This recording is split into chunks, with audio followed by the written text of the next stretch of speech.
Here is a Fox Sports tweet on Jalen Hurts.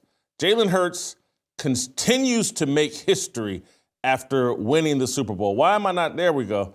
Jalen Hurts continues to make history after winning the Super Bowl. Black quarterbacks to win a Super Bowl. There are now 4 of them. Russell Wilson, Jalen Hurts, Patrick Mahomes, and Doug Williams.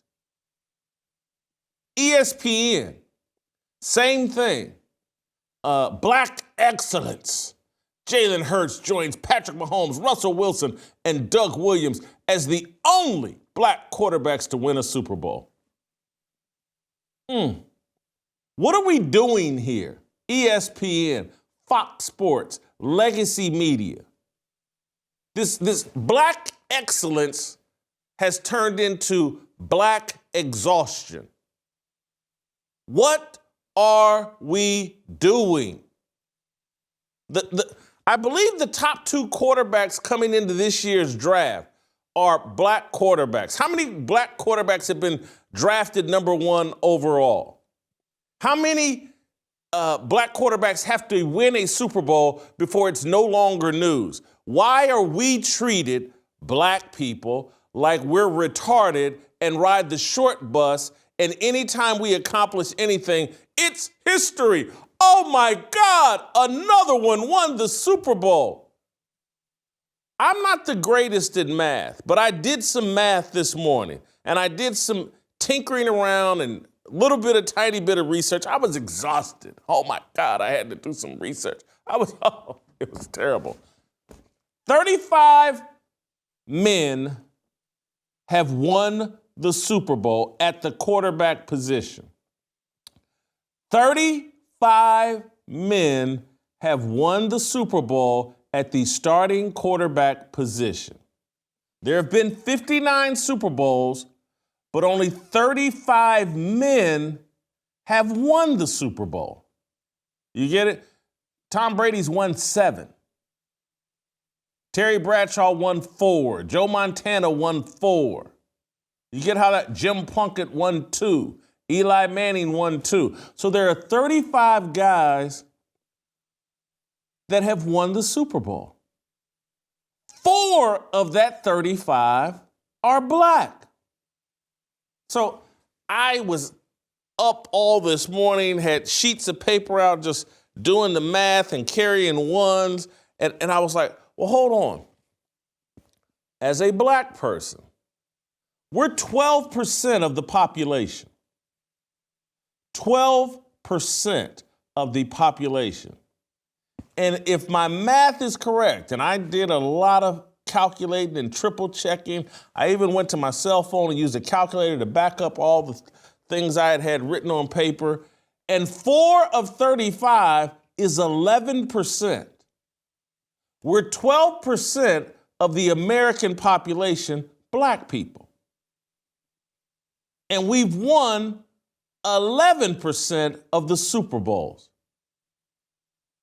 When are we ever satisfied? When are the racial idolaters, the people that love to drive racial division? Do we have to have 50% of them for it to be fair and for America to be, or for the National Football League to be beyond racism? When does it stop being history? Jalen Hurts continues to make history. He's the 4th black man to ever win the Super Bowl. I would love, maybe we could go back in time before the NBA was completely dominated by black players, and maybe they used to do stories on Bill Russell is just the 2nd black center to win an NBA title, or maybe he was the 1st. And then did they stop when Shaq was winning NBA titles? Was he the 85th black center to win a NBA title? Was he the 35th? I don't know. When do they quit counting? Bitcoin isn't going anywhere, so why not start stacking some today? The Fold app gives you Bitcoin rewards when you buy gift cards at Amazon, Uber, DoorDash, and Home Depot. Over 50 national merchants. Go to foldapp.com/Whitlock right now or scan the QR code on your screen. New users get a Bitcoin bonus with their first gift card purchase. Start earning Bitcoin rewards today. Fold app. When does it quit being history? When do expectations for black people actually elevate within corporate media? And trust me, I know there are black people probably contributing to or running these social media feeds for ESPN and Fox Sports and the NFL, which I also think tweeted out something about this. There's probably black people doing this. And they have low expectations for black people. And that's why they keep thinking every time we get out of bed and put our pants on the right direction, we've made history. Jason Whitlock combed his hair for the 9,000th straight day in a row. He's made history. He's the first, or he's the 1,000,000th black man to comb his hair properly 1,900 days in a row. Jason Whitlock spelled cat properly. This is history.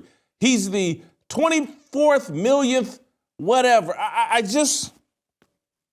They're driving me crazy with this. And I can only imagine how white people feel with this shoved down their face. They had a white cornerback in that Super Bowl, Cooper DeJean, and it's been a long time, I bet, or maybe it was the first time ever, that a white cornerback had a pick six in the Super Bowl. I mean, we're talking about the cornerback position. I know he was the nickel corner, but he is a corner. He's not a safety. Have we ever seen that in Super Bowl history? And why isn't it being celebrated if it were the first? Because white people actually have expectations of performing. They're not treated like kids on the short bus. They're not treated as retards. That behavior, that treatment is only reserved for us, and we do it to ourselves. It's offensive. It's stupid. It's counterproductive. It promotes division.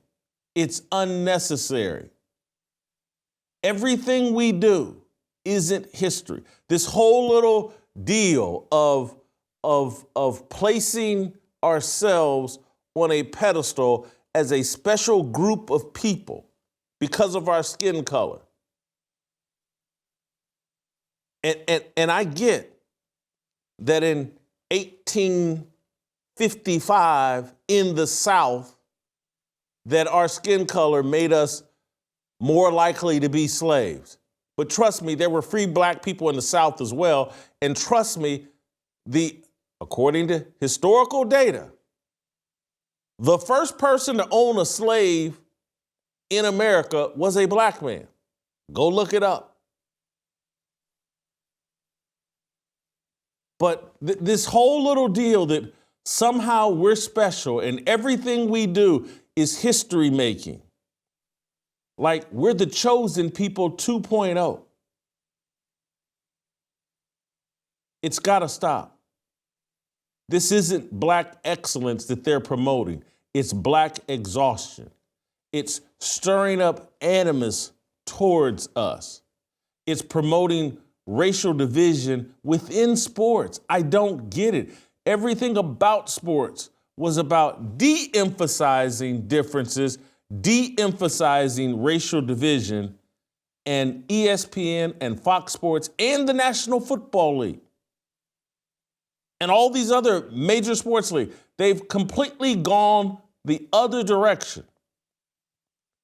Anything that happens to black people in sports has to be told through the lens of, oh man, it used to be racist out here.